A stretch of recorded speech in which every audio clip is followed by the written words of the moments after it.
ونؤمن به ونتوكل عليه ونعوذ بالله من شرور أنفسنا ومن سيئات أعمالنا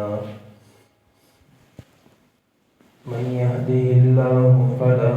مضل له ومن يضلله فلا هادي له وأشهد أن لا إله إلا الله وحده لا شريك له وأشهد أن سيدنا وحبيبنا ومولانا محمدا عبده ورسوله أما بعد فأعوذ بالله من الشيطان الرجيم بسم الله الرحمن الرحيم وإذ غدوت من أهلك تبوئ المؤمنين مقاعد للقتال والله سميع عليم إذ همت طائفتان منكم أن تفشلا والله وليهما وعلى الله فليتوكل المؤمنون ولقد نصركم الله ببدر وأنتم أذلة فاتقوا الله لعلكم تشكرون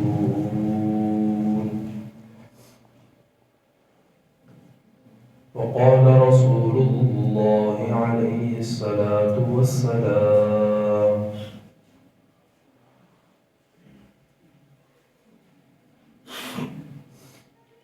عليكم بسنتي وسنة الخلفاء الراشدين المهديين أو كما قال عليه الصلاة والسلام صدق الله العظيم اللهم صل على محمد وعلى آل محمد كما صليت على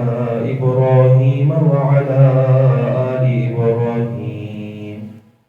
إنك حميد مجيد اللهم بارك على محمد وعلى آل محمد كما باركت على إبراهيم وعلى آل إبراهيم إنك حميد مجيد معزز سامعین، عزیز بزرگوں، شوال کا پہلا جمعہ ہے 1446 ہجری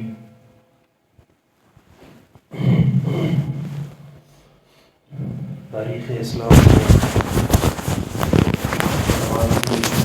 مہینے میں اہم واقعات رونما ہوئے ہیں۔ ان میں سب سے اہم واقعہ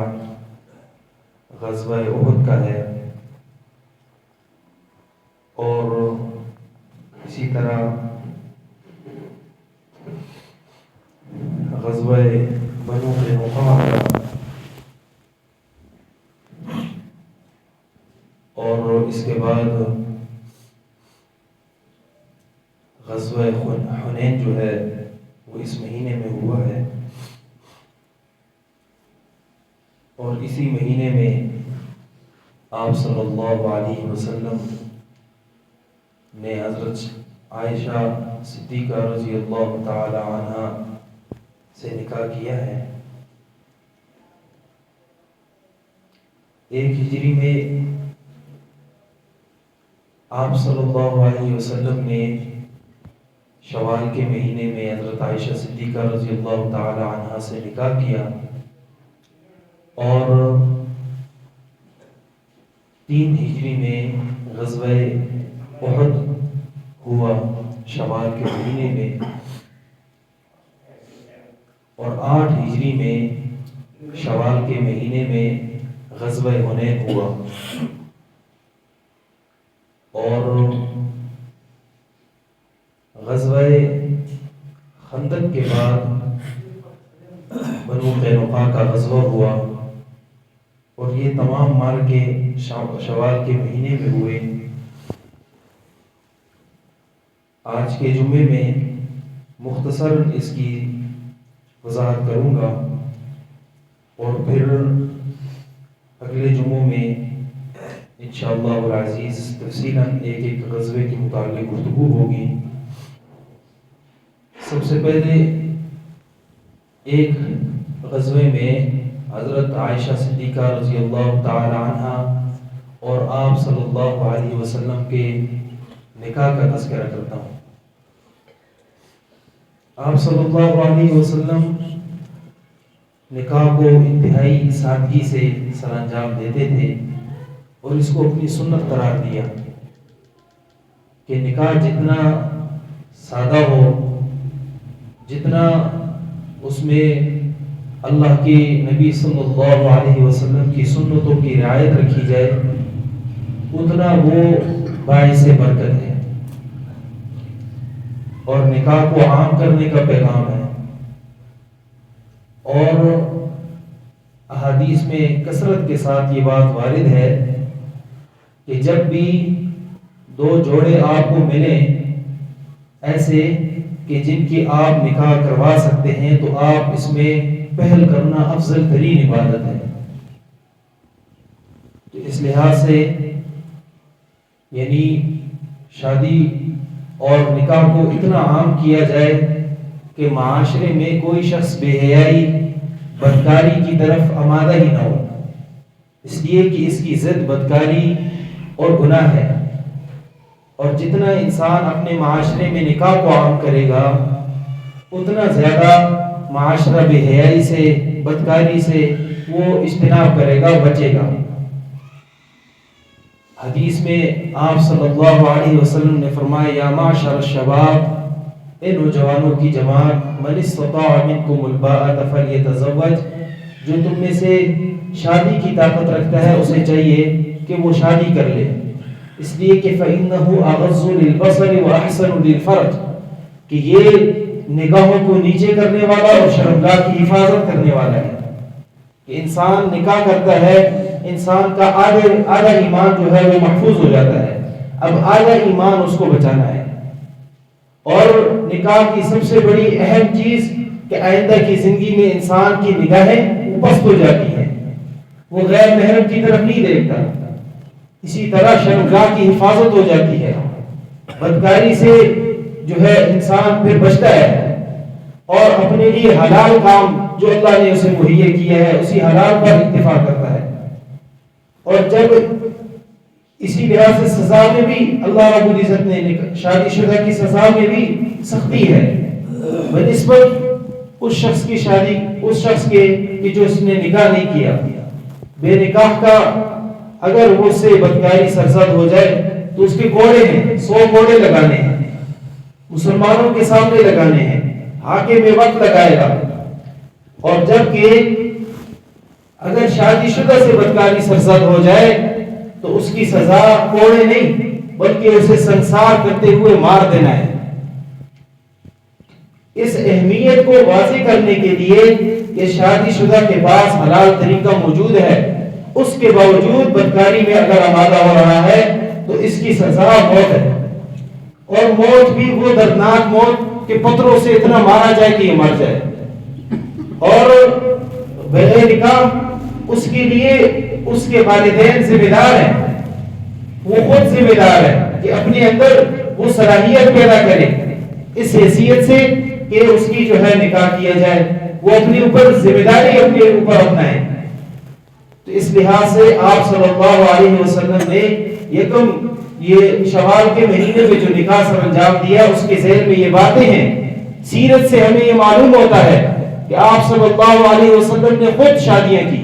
کیوں کی؟ اس لیے کہ امت کو پیغام مل جائے کہ امت اس کو عام کرے۔ آپ صلی اللہ علیہ وسلم کے لیے شادیاں زیادہ تھی، اور عام مسلمانوں کے لیے صحابہ کرام رضوان اللہ علیہم اجمعین اور بعد کے لوگوں کے لیے 4 شادیاں وہ ایک نبی علیہ السلام نے اس حیثیت سے اس کو سنت قرار دیا اگر کوئی سنبھال سکے، نہیں تو جو ہے ایک پر اکتفا کر لے اگر عادت نہیں کر سکتا۔ تو سب سے پہلے آج کے جمعے کا غرض اور مقصد یہ ہے کہ نکاح کو عام کیا جائے۔ جتنا زیادہ انسان نکاح کو عام کرے گا اتنا معاشرے سے بدکاری بے حیائی یہ ختم ہوگی، اور جتنا اس پر پابندیاں لگائے گا، سختیاں کرے گا، نکاح کو مشکل بنائے گا، اتنا بدکاری آسان ہو جائے گی، بدکاری عام ہو جائے گی۔ پھر معاشرے میں اس بدکاری کو روکنے کے لیے کوئی ایسا پیمانہ نہیں ہے کہ جسے انسان روک سکے بغیر نکاح کے۔ نکاح ہی ایسی چیز ہے جو اس کو روک سکتی ہے۔ باقی اگر حکومت وقت ہر کو یعنی سب سے سخت سزائیں بھی نافذ کر دے، بے حیائی اس سے تھمنے والی نہیں ہے، اس لیے کہ اللہ رب العزت جانتے ہیں انسان کے احوال کو، اور انسان کے احوال کو جب جانتے ہیں تو انسان کے لیے جو اللہ نے مہیا کیا ہے سب سے آسان طریقہ وہی ہے۔ دوسرے نمبر پر آپ صلی اللہ علیہ وسلم نے غزوہ احد، آپ صلی اللہ علیہ وسلم نے شوال میں 3 ہجری میں یہ واقعہ رونما ہوا کہ مشرکین مکہ جمع ہوئے اور انہوں نے کہا کہ غزوہ بدر کا ہم نے جتنے بدر میں ہمارے مرے ہیں ان کا ہم نے انتقام لینا ہے۔ انتقام کی غرض سے 3000 لوگ مکہ سے نکلے مع اپنے ساز و سامان کے اور بڑے لشکر کے، اور ان میں بہت بڑے بڑے کمانڈر بھی تھے ان کی طرف سے، جس طرح حضرت خالد بن ولید رضی اللہ تعالی عنہ اس وقت مسلمان نہیں تھے،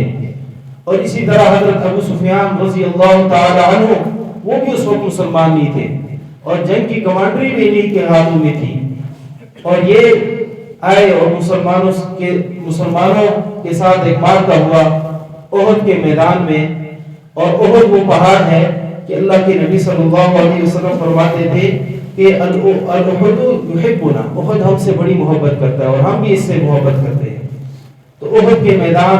آپ صلی اللہ علیہ وسلم نے پہلے پہنچے مشرکین مکہ سے، اور ان کا راستہ روکنے کے لیے کہ وہ مدینہ جو ہے داخل نہ ہو، ابتدائی طور پر آپ صلی اللہ علیہ وسلم نے صحابہ کرام رضوان اللہ علیہم اجمعین سے مشورہ کیا، اور مشورے میں صحابہ کرام رضوان اللہ علیہم اجمعین کے نوجوانوں کی یہ کیفیت تھی کہ وہ کہتے تھے کہ ہم نکل کر مقابلہ کرتے ہیں، جبکہ آپ صلی اللہ علیہ وسلم کی رائے اور عبداللہ بن ابی جو منافقین کا سردار تھا اس کی رائے یہ تھی کہ ہم مدینہ ہی میں جو ہے رہ کر جو ہے مقابلہ کرتے ہیں۔ لیکن آپ صلی اللہ علیہ وسلم نے پھر اس پر فیصلہ کیا کہ مسلمانان اسلام نکل کر مقابلہ کریں، اور احد کے میدان کی طرف نکلے تو 1000 کا لشکر تھا، اور جب احد کے میدان پر پہنچے تو وہاں سے عبداللہ بن ابی نے اپنے ساتھ 300 لوگوں کو جو ہے واپس کیا اور کہا کہ ہماری باتیں انہوں نے نہیں مانی، ہم کیوں خواہ مخواہ اپنی جانیں ضائع کریں۔ تو یہ منافقین اس وقت 300 تھے، اور 300 یہ الگ ہو گئے، اور یوں مسلمانوں نے 700 کا مقابلہ 3000 سے کیا، اور ابتدائی طور پر شکست ہوئی، اور پھر بعد میں اللہ رب العزت نے فتح عنایت فرمائی، جس کی تفصیل انشاءاللہ اگلے جمعے ذکر ہوگی۔ اور اسی طرح غزوہ بنو قینقاع یہودیوں کے ساتھ ہے کہ یہودیوں نے آپ صلی اللہ علیہ وسلم سے غداری کی، مشرکین مکہ کا ساتھ دیا، تو آپ صلی اللہ علیہ وسلم نے ان کا مقابلہ کیا، اور مقابلہ کرتے ہوئے انہیں جو ہے مات دی اور ان کو شکست دی، اور آپ صلی اللہ علیہ وسلم بنو قینقاع اور ان کی زمینوں کے جو ہے وہ مالک بنے، اور ان کو اللہ کے نبی صلی اللہ علیہ وسلم نے فتح کیا۔ اسی طرح آپ صلی اللہ علیہ وسلم نے جب فتح مکہ کیا تو فتح مکہ 8 ہجری میں ہے۔ فتح مکہ کے بعد آپ صلی اللہ علیہ وسلم نے حنین کے مقام طائف، حنین، حوازن ان قبیلوں کا رخ کیا۔ شوال کا مہینہ تھا، پہلا مارکہ حنین کا مقام آیا۔ مسلمانوں کی تعداد بعض حضرات کے نزدیک 24000 کے لگ بھگ تھی، اور دشمن بھی زیادہ تھے، لیکن قرآن کریم میں اللہ رب العزت نے اس کو اس حیثیت سے ذکر کیا ہے، لقد نصرکم اللہ فی مواطن کثیرہ، اللہ نے بہت سے مقامات پر آپ کی مدد کی، وَيَوْمَ حُنَيْن اور حنین کے مقام پر بھی اِذْ أَعْجَبَتْكُمْ كَثْرَتُكُمْ جب تمہیں اپنے کثرت پر جو ہے وہ یعنی تعجب ہوا کہ ہاں تو ہم بہت زیادہ ہیں اور دشمن جو ہے ہم آسانی کے ساتھ ختم کر سکتے ہیں. تو اس مقام پر اللہ رب العزت نے فرمایا کہ زمین باوجود اپنی کشادگی کے وہ تنگ ہو گئی تم پر. اور مسلمانان اسلام کو وہاں پر ابتداءً شکست ہوئی جب ان لوگوں نے انتہائی گھات لگائی ہوئی تھی اور گھات میں انہوں نے مسلمانوں کو بہت ہی زیادہ تیروں سے جو ہے وہ وار کیے، جس سے حضرت خالد بن ولید رضی اللہ تعالی عنہ بھی اس معرکے میں بے ہوش ہو گئے تھے. اور اسی طرح مسلمانان اسلام ارد گرد ہو گئے تھے اور آپ صلی اللہ علیہ وسلم کے ساتھ تقریباً 100 کے قریب صحابہ اس مقام پر جو ہے وہ رہے. اور آپ صلی اللہ علیہ وسلم اس مقام پر بار بار کہہ رہے تھے انا النبی لا کذب، میں نبی ہوں، جھوٹا نہیں ہوں. انا ابن عبد المطلب، یہ میں حضرت عبد المطلب کا بیٹا ہوں. اس مقام پر آپ صلی اللہ علیہ وسلم خچر پر سوار تھے اور بار بار صحابہ کرام کو پکارا. پھر اللہ رب العزت نے صحابہ کرام کی یہ جماعت واپس ہوئی اور آپ صلی اللہ علیہ وسلم کے ساتھ مل کر دشمنان اسلام کا مقابلہ کیا اور یوں مسلمانوں کو فتح نصیب ہوئی. اور جس کو اللہ رب العزت نے فرمایا ثم یتوب اللہ، پھر اللہ رب العزت نے مسلمانوں پر رجوع کیا. اللہ رجوع کرتا ہے جس پر چاہے، اللہ بخشنے والا رحم کرنے والا ہے. تو ان 3 واقعات سے، جہاد کے ان 3 واقعات سے ہمیں یہ سبق ملتا ہے آپ صلی اللہ علیہ وسلم کی آدھی زندگی سیرت کے لحاظ سے وہ یہ کہ دشمنان اسلام کے مقابلے میں گزری. ہم بھی دشمن کے تعاقب میں ہمیں بھی یہ سبق ملتا ہے کہ ہم دشمن کے مقابلے میں ہر لحاظ سے اپنے آپ کو تیار سمجھیں. یہ نہ سمجھے کہ آج ہماری ان کی باری ہے، ہماری باری نہیں، کل ہماری باری بھی آ سکتی ہے. اس لحاظ سے تمام مسلمانوں کو ان پر لازم ہے کہ وہ دینی لحاظ سے جس طرح اعمال کے لحاظ سے فوقیت ہر ایک مسلمان پر لازم ہے، اسی طرح جسمانی لحاظ سے بھی دشمنان اسلام کا مقابلہ کرنے کے لیے وہ ہمہ وقت تیار رہنا چاہیے. اور ساتھ ساتھ شوال کے مہینے میں جس طرح حدیث میں ذکر ہے 6 روزے رکھنے کا کہ 6 روزے شوال کے مہینے میں جو رکھتے ہیں اللہ رب العزت اس کی بخشش کر لیتے ہیں. گو علماء کرام میں اختلاف بھی ہے کہ امام شافعی رحمہ اللہ فرماتے ہیں کہ اس کو رکھنا جو ہے وہ سنت ہے. امام صاحب رحمہ اللہ کا قول مختلف ہے، لیکن پھر بھی 6 روزے رکھنا اس میں جو ہے افضل ہے. اور پھر اسی طرح شوال اور اسی طرح دیگر سب مہینوں میں ہر ایک مسلمان کو کوشش کرنی چاہیے اس سنت کو زندہ کرنے کے لیے کہ ایام 20 کے روزے رکھے،